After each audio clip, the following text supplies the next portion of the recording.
Olá, meus queridos alunos, sejam muito bem-vindos. O meu nome é professor Laci Marcos Dias e eu estarei com você nessa jornada na Faculdade SCOM, tratando sobre um dos temas mais atuais que nós temos na grade do direito, que é o letramento digital. Essa disciplina, ela engloba a nova forma de visualizar o mundo. Essa disciplina, ela está ligada ao direito digital, está ligada à Lei Geral de Proteção de Dados, está ligado ao direito do esquecimento, ela está ligado a essa nova concepção de mundo que nos foi colocada à prova com a revolução tecnológica. Hoje nós vivemos a era digital, não há como negar que o smartphone, a rede de internet, ela veio e modificou todos os costumes que nós tínhamos. Ela mudou a forma com que nós enfrentamos a informação, a maneira do comportamento da sociedade, além de criar uma grande revolução dentro da própria ciência, trazendo novos desafios para a regulamentação de direitos que anteriormente eram ligados à personalidade. Um desses exemplos nós podemos ver é o direito à imagem, os novos influenciadores, até que ponto vai o limite da responsabilização dentro desse território digital que é tão vasto. Então nós podemos observar que nesse período que nós vamos estar estudando o letramento digital, essa disciplina importantíssima para esse momento que nós vivemos, nós precisamos de alguns conceitos básicos. E esses conceitos básicos são o quê? Qual é a base da tecnologia da informação do microcomputador? O algoritmo. O algoritmo, ele é imprescindível para o sistema digital porque ele é que contém a base de dados e que faz a leitura de tudo que é digitado dentro da internet, né? E o algoritmo, ele é formado pelo número binário, e essa conexão, ela passa durante a rede e ela vai fazer uma leitura de tudo aquilo que você gosta, de todos os likes, de todos os coraçõezinhos, de todos os buscadores que você faz na internet. Várias vezes você procura um determinado serviço, uma determinada área de conhecimento, e você já vai se deparar com uma pesquisa pronta. Por quê? Porque o algoritmo já verificou que você fez essa pesquisa algumas vezes. Então ele é a ferramenta fundamental. Assim, os algoritmos, eles formam o quê? Uma sequência de atos lógicos, de raciocínio, de instrução, de operação, todos eles ordenados para quê? Para se alcançar um objetivo. De modo que todas essas etapas, elas devem ser seguidas. Então, os algoritmos, eles têm sido utilizados como respostas a questões objetivas para que você possa decidir questões subjetivas. E é com esse algoritmo que a máquina, podemos dizer assim, aprende. Tá? Então, é a palavra-chave. Nós podemos observar que também, a partir do algoritmo, nós vamos estabelecer o quê? Os dados. O dado, ele é um conceito que veio para essa realidade digital. E o que são dados? São aquelas informações coletadas. São todas aquelas colações fornecidas com uma determinada finalidade. Essas informações, elas são extremamente valiosas, porque ali nós temos o quê? Perfis de pessoas, do que ela gosta, o que ela compra, aonde ela frequenta, que tipo de marca que ela usa, e tudo isso está sendo rastreado e é utilizado como uma forma de propaganda, de marketing, de direcionamento de políticas de vendas, de intorção de qualquer tipo de produto no mercado. Então esses dados, eles são muito valiosos e eles circulam de uma forma o quê? Mundial. Tanto é que nós temos no nosso país o Marco Civil da Internet, posteriormente, né, lá o marco regulatório da internet, ele se dá lá em 2014, já há 11 anos atrás. A Lei 12.965 traz o Marco Civil da Internet e, posteriormente, agora em 2018, a gente teve a Lei 13.709, que é a Lei Geral de Proteção de Dados. E lá nós vamos ver o que são dados sensíveis, como se dá o tratamento, a questão do DPO, né, da pessoa que vai cuidar desses dados, que vai zelar. Esses dados eles não podem ser vazados, tais todo um conjunto de obrigações para as pessoas físicas e jurídicas para o não cumprimento de como tratar esses dados. Então, os dados, eles são, como dizer, uma moeda digital, né? Porque através deles eu consigo compreender o perfil de um grande número de pessoas. Quem gosta de rock? Qual é o rock que você gosta? É progressivo? É o Pink Floyd? Você gosta de música sertaneja? Qual o ramo da música sertaneja? É o sertanejo universitário? É a música raiz? Você joga videogame? Qual é o jogo que você mais participa? Quais são as modinhas, né, e as tradings que fazem sucesso no momento dentro de um aplicativo, por exemplo, o TikTok? Quais os principais influenciadores e quais os principais produtos que estão sendo consumidos e que nós podemos ofertar para esse novo mundo digital? Então, a Lei Geral de Proteção de Dados do Brasil, ela foi inspirada na legislação europeia e ela vem para trazer uma proteção, como o próprio nome já diz, e uma responsabilização pela utilização e a segurança desses dados. Então, é muito bom você dar uma lida nessa lei e verificar quais são as obrigações para as pessoas que detêm esses dados. Uma outra questão, o algoritmo e os dados, hoje, ele é trabalhado por quem? Por uma inteligência artificial. Ou seja, existem sistemas, softwares, máquinas que atuam e simulam a rede neural do pensamento humano. E elas podem prever, a partir da leitura de extração de grandes dados de massa, que a gente vai chamar mais à frente de Big Data, ou seja, um grande volume de informações, elas começam a aprender, tomar decisões, a executar tarefas.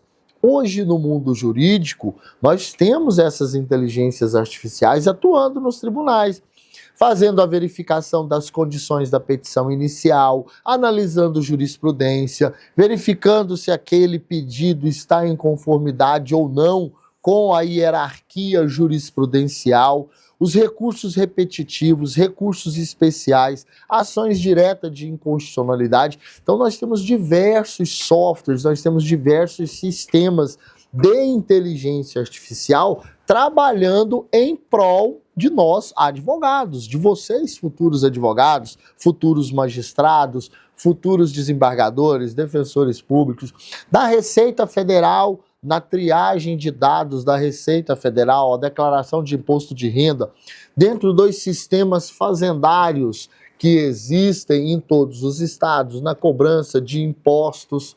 Então, a inteligência artificial, ela facilita, ela veio a agregar. Mas qual é o limite da inteligência artificial? Nós também observamos que existem aplicativos que substituem a voz, a face, a imagem da pessoa e pode colocar em situações vexatórias, em cenas sexuais, em cenas não confortáveis, criando uma ilusão e a fake news, que é a utilização de disseminação de informações equivocadas, infundadas, inverídicas na internet. Então a inteligência artificial, ela atua de forma autônoma com o quê? Com o abastecimento desse grande volume de dados. E esse grande volume de dados chama-se como? Ora, mas na inteligência artificial você tem que se ligar em dois pontos. Nós temos praticamente dois sistemas, né, que permite que a máquina aprenda. Um é o Machine Learning, tá? E o outro é o Deep Learning. O Machine Learning é a partir do abastecimento de dados, seguindo o pássimo de algoritmos e treinos, a máquina é capaz de aprender e ampliar a sua atitude de resposta. Buscadores da internet. Já o Deep Learning, ele é uma manipulação da estrutura da própria inteligência artificial, inspirada o quê? Nas redes neurais, no próprio comportamento humano. E isso vai funcionar a partir do quê? Das informações coletadas em massa. Qual é o termo para essa coleta de informações em massa? Big Data.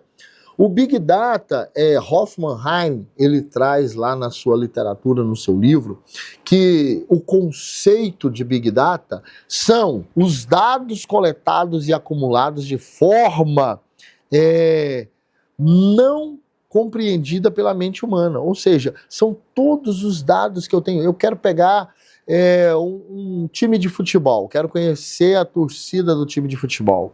Eu quero entender como funciona a relação do Brasil dentro da economia mundial nas compras da internet. Então são esses dados utilizados por um conjunto expressivo e enorme de dados que tem uma capacidade de processamento ultra rápido. Então eles conseguem movimentar esses dados, analisar esses dados de uma forma extremamente voraz e com uma definição, um alinhamento, uma estrutura de mercado muito grande. E isso é preocupante. Por isso que a Lei Geral de Proteção de Dados também é extensiva a essa captação de dados na rede da internet. Tá? Então, quando você verifica o Big Data, ele tem algumas características, que são variedade e velocidade. As possibilidades de utilização do Big Data por meio da inteligência artificial são empregados a favor do ser humano, igual nós verificamos. Elaboração de políticas públicas, câncer de colo de útero, quantas pessoas, quantas cirurgias, quantos medicamentos foram distribuídos na rede pública referente a essa utilização? Quantas pessoas têm diabetes no Brasil? Quantas crianças estão subnutridas a partir das informações de merenda escolar, número, idade, peso, controle da atenção primária? Mas também elas são utilizadas de uma forma espúria, porque elas podem incentivar práticas de mercado que são não legalizadas ou de muitas vezes utilizado de formas ilegais para que você tenha uma falsa sensação de realidade. Uma outra questão que nós temos que verificar também é que essa base de integração de dados, ela tem um nome chamado blockchain.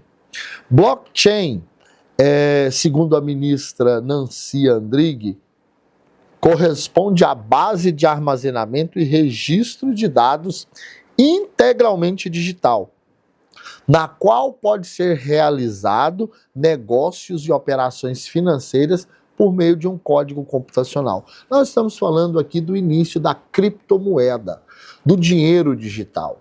O blockchain ele foi criado para servir como um suporte para a criação do quê? Do Bitcoin, né? Uma criptomoeda. Ele é como se fosse um livro registro de todos os dados que são acessados, permitindo que uma cadeia de transação de dados de forma financeira.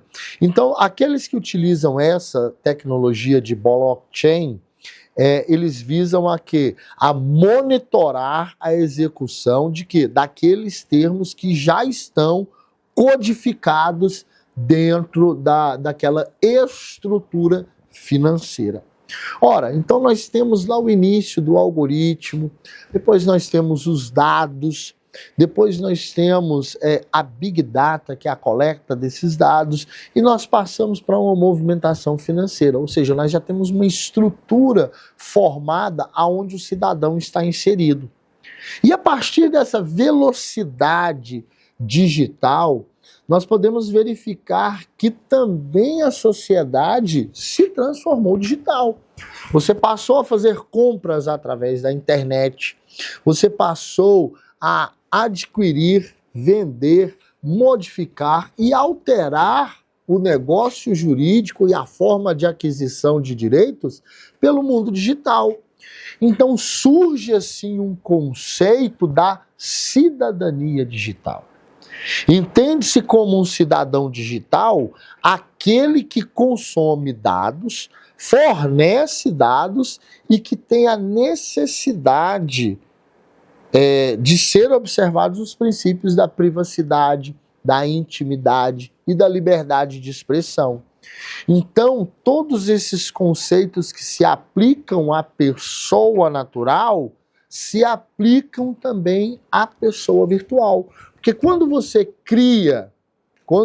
se identifica na internet, que você cria o seu perfil, você se torna um cidadão digital. E dentro desse mundo digital, você tem que atender a todos os princípios da pessoa natural. Você não pode utilizar expressões de baixo calão, você não pode denegrir a imagem, você não pode ofender, você não pode fazer xingamentos, você não pode criar grupos de ódio.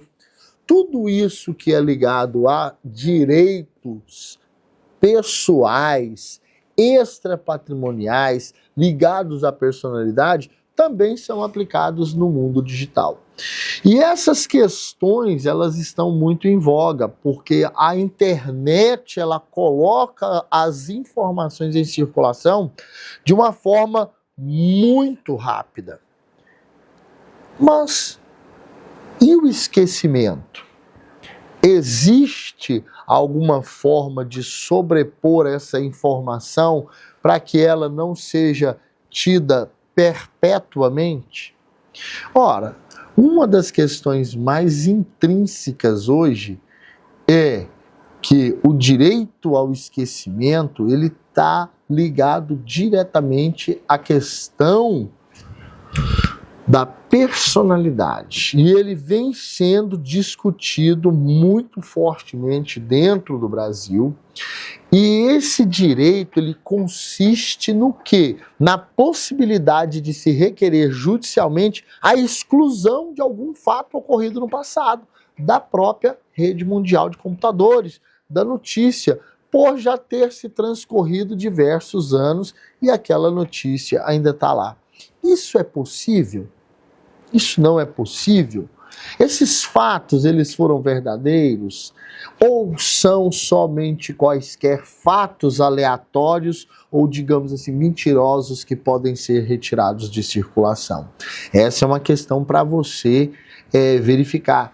Isso porque o direito ao esquecimento, ele está ligado a um direito fundamental que está intrinsecamente unificado a quê? A dignidade da pessoa humana. Então esse direito, apesar de não ser considerado um direito fundamental, não estar no rol dos direitos fundamentais da Constituição, lá no artigo 5º, Ingo Sarlet traz que ele é um direito fundamental implícito. Ou seja, esse reconhecimento de categoria de direito fundamental, ele pode ser deduzido a partir dos direitos que já estão expressos.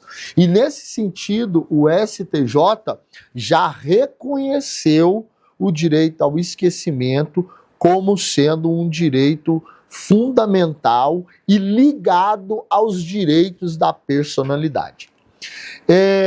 Nesse caso, o STF, em 2021, falando sobre documentos online, ele diz que é incompatível com a Constituição a ideia de um direito ao esquecimento, assim entendido como um poder para obstar a passagem do tempo e a divulgação dos fatos, né? Então nós podemos observar que nesse voto foi negado provimento a um recurso extraordinário de número 101.0606, com repercussão geral, que foi daquele famoso caso da Aida Cury, que foi vítima de um homicídio na década de 50, ocorrido em Copacabana, no Rio de Janeiro. E a família veio solicitar, né, o direito ao esquecimento, tendo em vista a questão da dor, do sofrimento, de toda a reconstrução do caso que foi passado no canal da Rede Globo em 2004, naquele antigo programa Linha Direta. Então a decisão do STF, ela vem na contramão do pensamento da comunidade jurídica e do próprio STJ. Uma vez que a ministra Nancy Andrighi entende ser possível o direito ao esquecimento, o STJ, o próprio doutrinador Ingo Sarlet, um grande pesquisador da área do direito constitucional, dos direitos humanos, ele já traz essa posição muito consolidada, pois está ligado ao direito à personalidade, mas o STF entendeu de forma diversa, né? E o que mais que acontece? Nessa questão de internet, dos lados positivos é o compartilhamento de dados entre as sociedades. Nós temos hoje a lista da Interpol, né? Nós temos a cooperação jurídica internacional, o próprio CPC traz dentro do seu bojo a cooperação internacional entre os países, na questão de carta rogatória, os atos eletrônicos que são praticados, a questão de mercado. Mas uma coisa interessante é que dentro dessa questão de tratamento e de multiplicação de dados, nós temos uma limitação e temos que tomar muito cuidado, que são a questão da pedofilia, as crianças, como proteger, como saber, como identificar, as investigações da polícia. Sobre tudo isso, nós podemos observar que essa manipulação de dados, ela é muito expressiva e ela é muito bem colocada dentro da Lei Geral de Proteção de Dados. Deem uma boa lida lá no artigo 14, que fala sobre o tratamento de dados com crianças. Meus amigos, a princípio, nós iniciamos essa nossa aventura pelo letramento digital, pelo direito digital, pelo marco civil da internet e pela Lei Geral de Proteção de Dados. Deem uma boa lida, tenham o material de apoio, façam as atividades e nós nos encontramos na próxima aula. Um forte abraço.